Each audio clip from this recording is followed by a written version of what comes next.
Here's a fun fact for you. The Jayhawks' first ever basketball game in 1899 in Kansas City. They played the KC-YMCA and lost 16-5. We're in Miamisburg, Ohio, just south of Dayton, but you just missed an incredible scene right here. The K-State band, there's no joke. These guys are incredible. They got us all warmed up. Packing up now at the Scott Trade Center, but not too long ago, the Wichita State Shockers walked off this court, cut down the nets as Valley Tournament champion. It took 6.5 quarters for K-State to have their first punt this season. That just shows how much they're dominating teams. Last week, it was Central Arkansas, 55-19. This week, it was Charlotte's turn. Now, Eugene and Lawrence, thousands of miles apart, but for senior center Landon Lucas of KU, it's much closer than that. Selection Sunday still several days away, but the Shockers hope to be cutting more nets down just like they did with this one earlier on after becoming Valley champs. That wraps up our coverage from St. Louis. Chase Shannon, Cake Sports. Sweet 16 time in Kansas City as the Midwest top-seeded Jayhawks get ready to battle Purdue. That Purdue Boilermaker team hot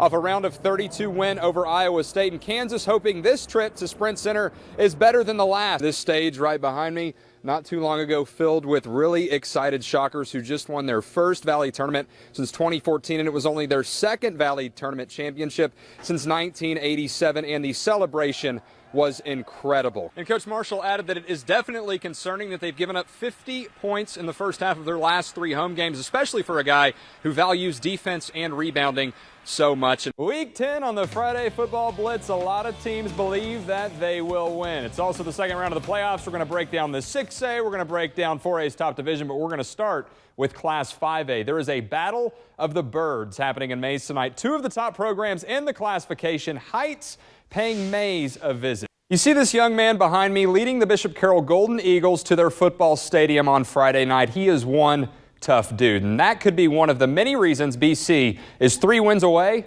from a state championship. Out of all the big bodies on the Bishop Carroll football team, it's the littlest Golden Eagle that may be the toughest. It's just amazing the position that he's in, and it's all fun. John Brandon, a 6-year-old who loves his BC teammates. Getting to spend time with them helps keep his mind off of everything else. You know, with John, he has a little bit of worries on his plate. It's been a rough year for John. Some hurdles that he's overcome, and that's what this is about. And those boys know that, and they have allowed him to have that smile. They've made that smile for him. Initially diagnosed with rheumatoid arthritis, he's lost hearing in an ear and has trouble walking at times. The Brandons recently found out he's been misdiagnosed and instead has a nerve conduction disorder. Some days are better than others for the youngster, but the best days are the ones he spends with his heroes. That's what keeps him going. And, you know, doctor's appointments, he knows he can tough it out because he knows that they tough it out, and they tough it out for him. When he's out here, he's laughing and he's smiling and he's tackling, and he, you know, has no care in the world because this is his love, is being a Bishop Carroll football player.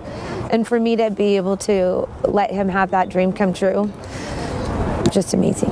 Him being in the position that he is, I mean, it makes me look at life a different way and give it a different perspective and never take things for granted. All those big bodies on the Bishop Carroll football team. He pushes me. He really does, and it's great. I love him. It's the littlest one, showing them all how to be tough. What an awesome young man, and those are definitely his heroes. His mother was telling us that they go out, you know, in the backyard, and he has a roster list of all the Eagles, and he's out there talking about how he's each one of them when he plays their position. Wow. The Bullpup football team always has the highest of expectations each year. Plenty of seniors ready to make a push for state this fall, including a secret weapon at running back. I can't catch Ryan. He ran right out of his shoes. We just say he's a beast. He's a rhino.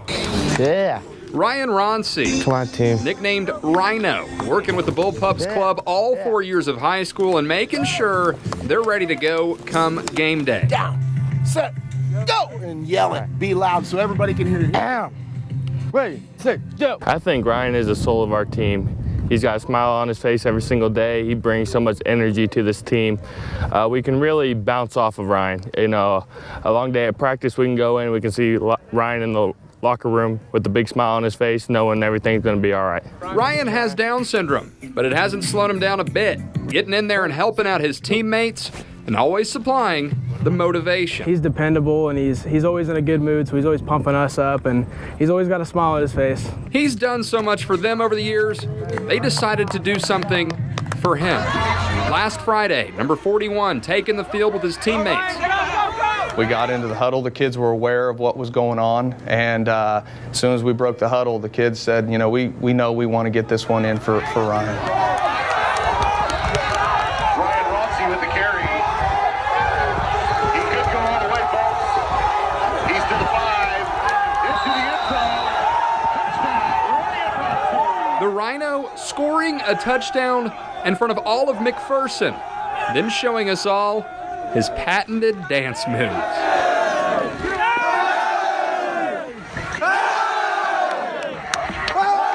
It's been have fun with my friends, have to my victory dance. Yeah, it's fun. His teammates love him just like he loves his teammates. And just like he celebrates every time the Bullpups see the end zone, they celebrate with their secret weapon at running back. Me touchdown because I'm a cool boy and I do like girls. Ryan. In Salina, a sophomore at Central was starring at linebacker. A breakout season, a force on the Mustang defense, but last spring things quickly changed. No part of me ever thought it was going to be cancer. I was heartbroken. I mean, Greg's like a brother to me. We've been best friends for a long time. So when I heard it, I was just devastated. And he kind of picked me up. He told me to stop crying, so he's a tough guy. Greg Gibson felt pain in his leg while squatting. He decided then to go to the doctor. The diagnosis? Osteosarcoma, a form of bone cancer. Chemotherapy has been a rough one. All the treatment that I have to get it gets me down. Weeks are terrible. Some weeks are way worse. The 16-year-old has had it rough these last several months. 8 treatments, a surgery to remove bone from his leg. But never, along the way, has he left his Mustang football team. With him fighting kind of gives us hope, because even though he was sick, he would still show up every practice, every day. And that just gives me the drive to keep pushing harder and harder, because nothing's impossible. Everything's possible. Gibson is there at every practice he can be at, and every game. Like last week, when Central hosted Derby, and his classmates decided to honor him as his fight continued. It was a real uplifter to know that this many people care, and the community around me has my back through this. The community has his back. The team has his back. And his smile on the sideline is something Central clings to. You know, I guess you could say that God's only going to give it to people that can handle it, and Greg can, because he's very mature for his age and his thought processes, and again, has handled it better than I could ever have imagined out of anybody. 9 treatments left for Gibson. That puts him on track to wrap up in February, meaning next fall in Salina. Look out for a senior at Central, starring once again at linebacker. Next year, if everything goes as planned, I should be back out here to play. I should be able to go through all the summer workouts and everything and be back relatively quick.